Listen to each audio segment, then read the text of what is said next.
আর এবার একটু নজর রাখা যাক পড়শি দেশ বাংলাদেশের দিকে। বাংলাদেশে অশান্তির আবহ, আর এই আবহের মাঝেই ঢাকায় ভারতের বিদেশ সচিব। ঢাকায় দ্বিপাক্ষিক বৈঠক, সেই গুরুত্বপূর্ণ বৈঠকে ভারতের বিদেশ সচিব, দুই দেশেরই বিদেশ সচিব উপস্থিত রয়েছেন। ইউনূস সরকারের আমলে বাংলাদেশে প্রথম সফর বিদেশ সচিবে। ঢাকা সফরে ভারতের বিদেশ সচিব বিক্রম মিস্ত্রি। আজকের এই গুরুত্বপূর্ণ বৈঠক, এই বৈঠকে মূলত কোন কোন বিষয়ে আলোচনা হচ্ছে, কারণ ইতিমধ্যে সে বৈঠক কিন্তু শুরু হয়েছে। এই বৈঠক সম্পর্কে আরো ডিটেল জানবো। আমার সঙ্গে রয়েছে নয়াদিল্লি থেকে প্রতিনিধি মৈত্রেয়ী। এই বৈঠকের দিকে শুধুমাত্র দুটো দেশের নজর না, গোটা বিশ্বের নজর। এই বৈঠক ইতিমধ্যে শেষ হয়েছে বলে জানা যাচ্ছে। কি জানা যাচ্ছে যে কি কি বিষয়ে আলোচনা উঠে এলো এই বৈঠকে?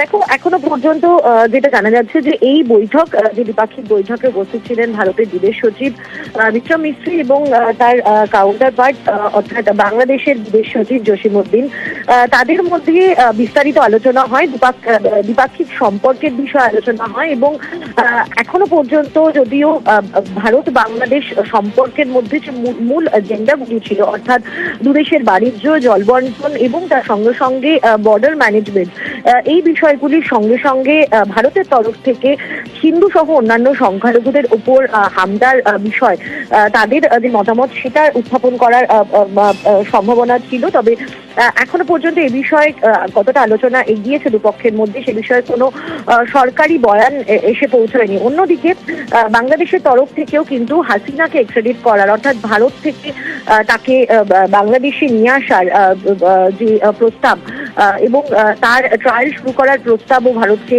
দেওয়া হওয়ার কথা ছিল বলে আমরা বাংলাদেশ বিদেশ মন্ত্রক সূত্রে জানতে পেরেছি।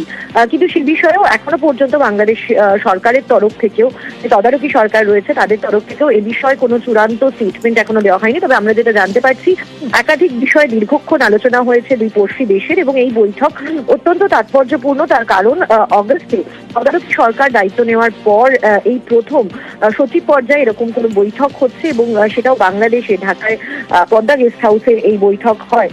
এবং সেখানে বিস্তারিত আলোচনা দুপক্ষের সম্পর্কে নিয়ে, এবং যে সম্পর্ক গত কয়েক মাসে বেশ কিছুটা বিঘ্নিত হয়েছে। ফলে আর কিছুক্ষণের মধ্যেই আশা করা যাচ্ছে দুদেশের ভাবে সম্মিলিত কোনো স্টেটমেন্ট আসতে পারে, অথবা দুই দেশ পৃথকভাবে তাদের স্টেটমেন্ট জারি করতে পারে এই বৈঠক নিয়ে। মৈত্রেয়ী, আরো একটা বিষয় গুরুত্বপূর্ণ যে আজকে বিকেল 5টায় মোহাম্মদ ইউনূসের সঙ্গে বৈঠক হওয়ার কথা ভারতের বিদেশ সচিবের, সেটাও তো তাৎপর্যপূর্ণ। একেবারেই, যদি মোহাম্মদ ইউনূসের সঙ্গে বৈঠক অবশ্যই অত্যন্ত তাৎপর্যপূর্ণ, এবং সেখানে দাঁড়িয়ে ভারতের কি অবস্থান থাকে, সেই অবস্থান তিনি কিভাবে তুলে ধরেন মোহাম্মদ ইউনূসের সামনে, সে বিষয়টাও উল্লেখযোগ্য থাকবে। ফলে সেই বৈঠকের দিকেও কিন্তু আমাদের নজর থাকবে। বেশ।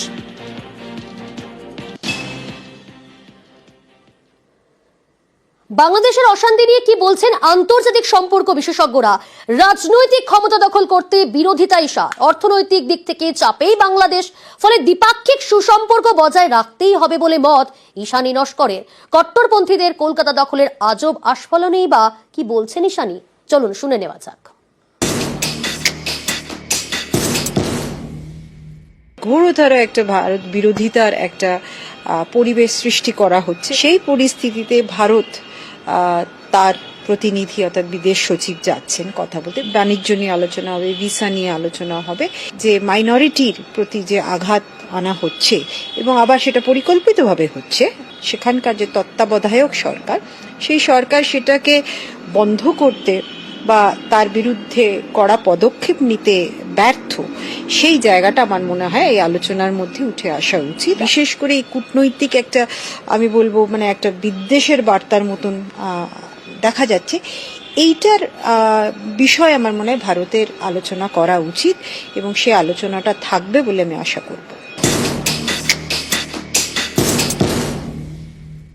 ব্যবসা বাণিজ্যের দিক থেকে পারস্পরিক নির্ভরতা আছে, এবং সেই নির্ভরতার দাঁড়িপাল্লাতে বাংলাদেশ একটু বেশি রকমের নির্ভরশীল। মোহাম্মদ ইউনূস সাহেব, তিনি পণ্ডিত মানুষ, তিনি অর্থনীতিটা বুঝতে পারেন না, এটা তো ভাবাই যায় না। বাংলাদেশের কাছে কি এতটাই বিকল্প আরো কোনো রাষ্ট্র এসে গেছে? আমরা পাকিস্তানের কথা শুনছি, পাকিস্তানের জাহাজ এসে বন্দরে ঠেকেছে। চীন থেকে জিনিস আসবে, তার কস্ট, তার বিকল্প ভারতকে কি ছেদ করে দিয়ে এই ইকোনমিক্সটা তুমি এটা চলতে পারে। এটার মধ্যে শুধু রাজনৈতিক একটা ডামাডোলের বিষয় জড়িয়ে নেই, এখন এটা একটা র্যাডিক্যাল ফোর্সের উত্থান হচ্ছে। সমগ্র দক্ষিণ এশিয়ার মধ্যে কিন্তু একটা অশান্তি সৃষ্টি হবে। পাকিস্তানের অবস্থা আমরা সবাই জানি, আফগানিস্তানের অবস্থা সবাই জানি, বাংলাদেশেও কি সেই পথে আমরা দেখব যে চলেছে? কাজে আন্তর্জাতিক সমাজের এবং প্রত্যেকটি দেশেরও চিন্তা করার দরকার যে এই ধরনের অশান্তি এবং অরাজকতা বৃহত্তর রাজনীতি কি ধরনের তার ছাপ পড়বে। দেখুন, বাংলাদেশে করা মুখ্যমন্ত্রী, বাংলাদেশে সংখ্যালঘু অত্যাচারে সরব মুখ্যমন্ত্রী বিধানসভার ভাষণে কড়া বার্তা দিলেন তিনি।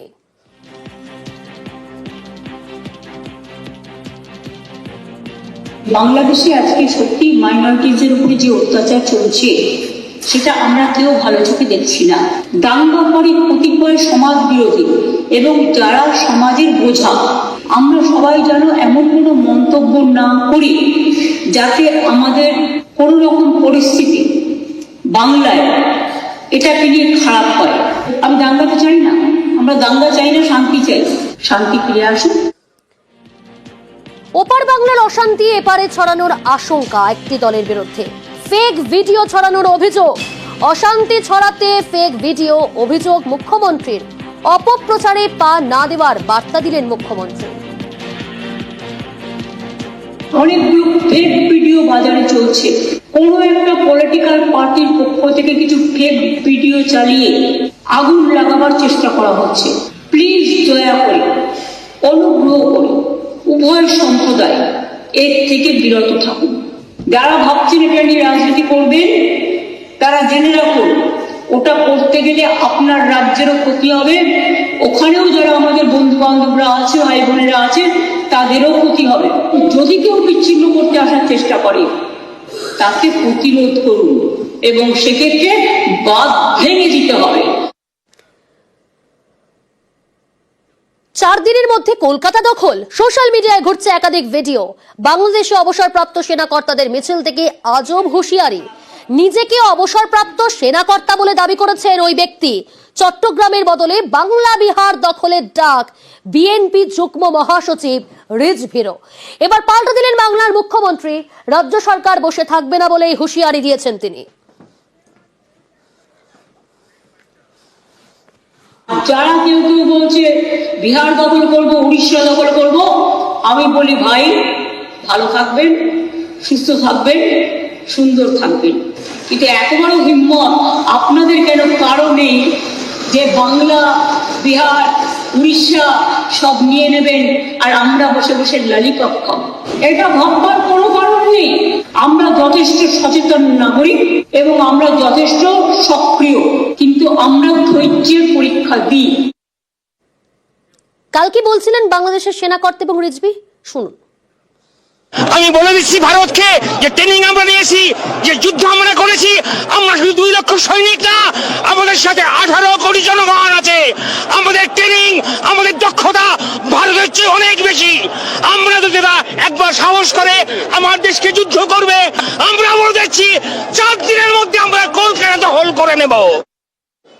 তো আমরা আমাদের মিলিত শক্তি, তারুণ্যের শক্তি নিয়ে আমরা এটাই বলবো যে ঠিক আছে, তোমরা যদি চট্টগ্রাম দাবি করবে কি কারণে, তোমরা যদি ওইটা দাবি করতে পারো তাহলে আমরাও দাবি করব আমাদের নবাব সিরাজউদ্দৌলার বাংলা, বিহার, উড়িষ্যা ফেরত দাও আমাদেরকে। আর এদিকে আজ ঢাকায় বিদেশ সচিব স্তরের বৈঠক। এই বৈঠক নিয়েও ফের অবস্থান স্পষ্ট করলেন মুখ্যমন্ত্রী। কেন্দ্রীয় সরকারের নীতিকে সমর্থন বলে আবারও জানালেন মমতা বন্দ্যোপাধ্যায়।